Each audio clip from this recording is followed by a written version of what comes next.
Understanding Spread the Risk, a guide for English learners. Hello, everyone. Today, we're going to dive into a very interesting English phrase, spread the risk. This is a common term, especially in the world of finance and business, but it's also used in everyday English. Let's explore what it means and how you can use it in your conversations.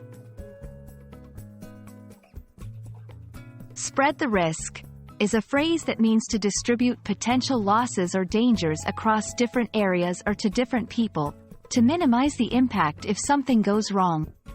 It's like not putting all your eggs in one basket.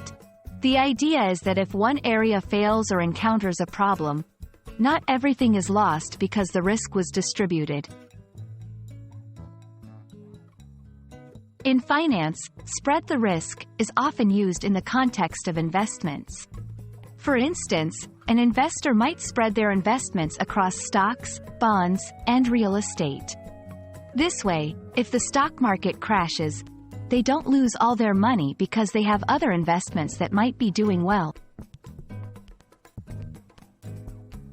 In everyday life, you might hear spread the risk in various contexts. For example, a project manager might divide a project into parts, assigning them to different teams. This way, if one team encounters a delay, the entire project isn't jeopardized. You can use spread the risk in conversations to advise someone to not focus all their efforts or resources in one area. For example, you should spread the risk by applying to multiple universities, not just one. I hope this explanation helps you understand and use the phrase, spread the risk, confidently in your English conversations.